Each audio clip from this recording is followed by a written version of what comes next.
Saudara dan saudari yang terkasih dalam Kristus, kita berjumpa dalam acara Mendekat Kasih Tuhan, bersumber pada 1001 renungan inspiratif karya Romo Franz Sales Essing, dan sebagai renungan singkat bagi saudara-saudari yang sedang menderita sakit, baik yang dirawat di rumah sakit maupun di rumah sendiri, dirawat bersama keluarga. Dengan saya, Romo Valentinus Teja Antara SCY dari komunitas SCY Teluk Betung, Lampung. Pada hari ini kita ingin merenungkan tema berusaha setia pada komitmen. Di salah satu gereja di Eropa Utara ada sebuah patung Yesus yang disalib. Ukurannya tidak jauh berbeda dengan manusia pada umumnya. Karena segala permohonan pasti bisa dikabulkan, maka orang berbondong-bondong datang secara khusus ke sana untuk berdoa. Halaman gereja penuh sesak seperti pasar.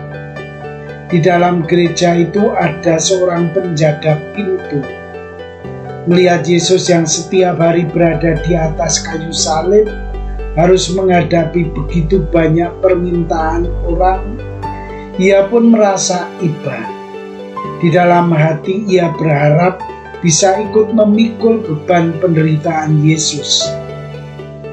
Suatu hari penjaga pintu pun berdoa, menyatakan harapannya itu kepada Yesus. Di luar dugaan, ia mendengar sebuah suara yang berkata, "Baiklah, aku akan turun menggantikan kamu sebagai penjaga pintu. Kamu naik ke atas salib itu. Namun, apapun yang kau dengar, janganlah mengucapkan sepatah kata pun." Si penjaga pintu merasa permintaan itu sangat mudah.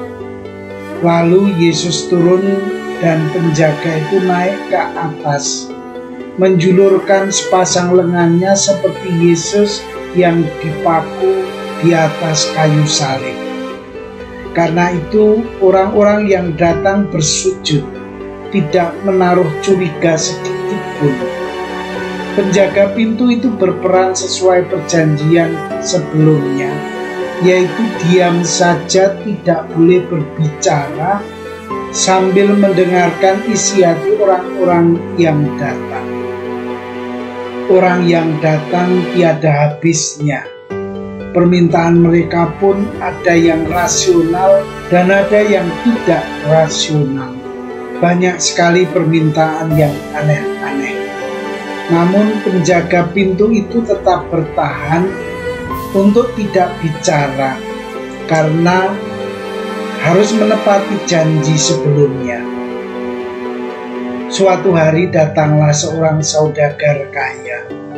Setelah saudagar itu selesai berdoa, ternyata kantong uangnya tertinggal.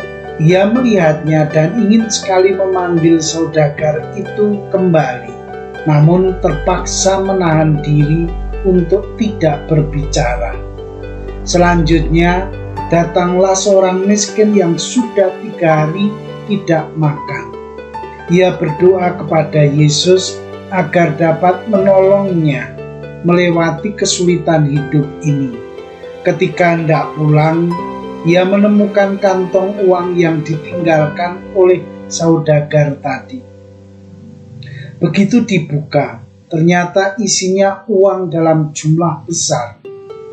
Orang miskin itu pun kegirangan bukan main. Ia berkata, "Yesus benar-benar baik. Semua permintaanku dikabulkan."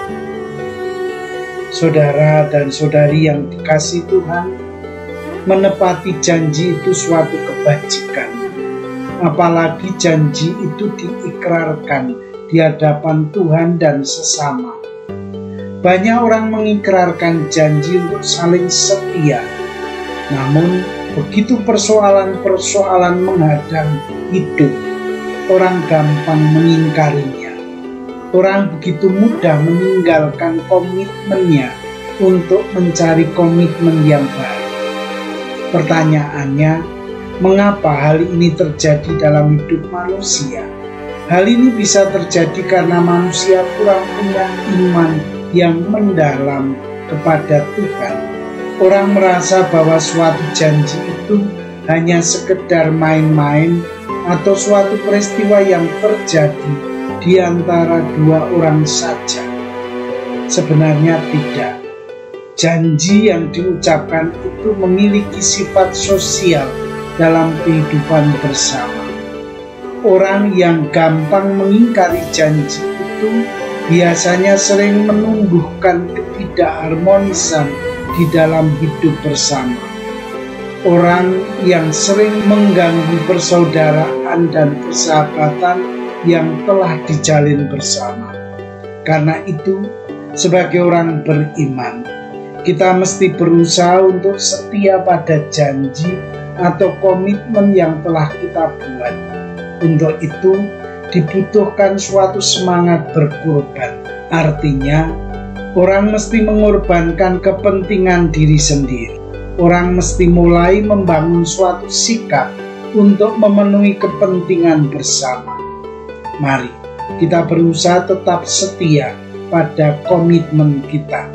Dengan demikian kita dapat semakin hari bertumbuh dalam suasana persaudaraan dengan semua orang. Suasana harmonis dapat kita ciptakan untuk kehidupan bersama kita. Saudara dan saudari yang terkasih, marilah mengakhiri renungan singkat kita dengan menyatukan iman, harapan, dan kasih kita kepada Tuhan. Akhirnya, berkat dan doaku selalu menyertai Anda yang sedang sakit. Semoga Tuhan memberi kesembuhan, kekuatan, dan ketabahan dalam memanggul salib hidup ini dan diberi semangat serta kesegaran. Doa dan berkatku selalu menyertai Anda. Sampai bertemu dalam renungan selanjutnya.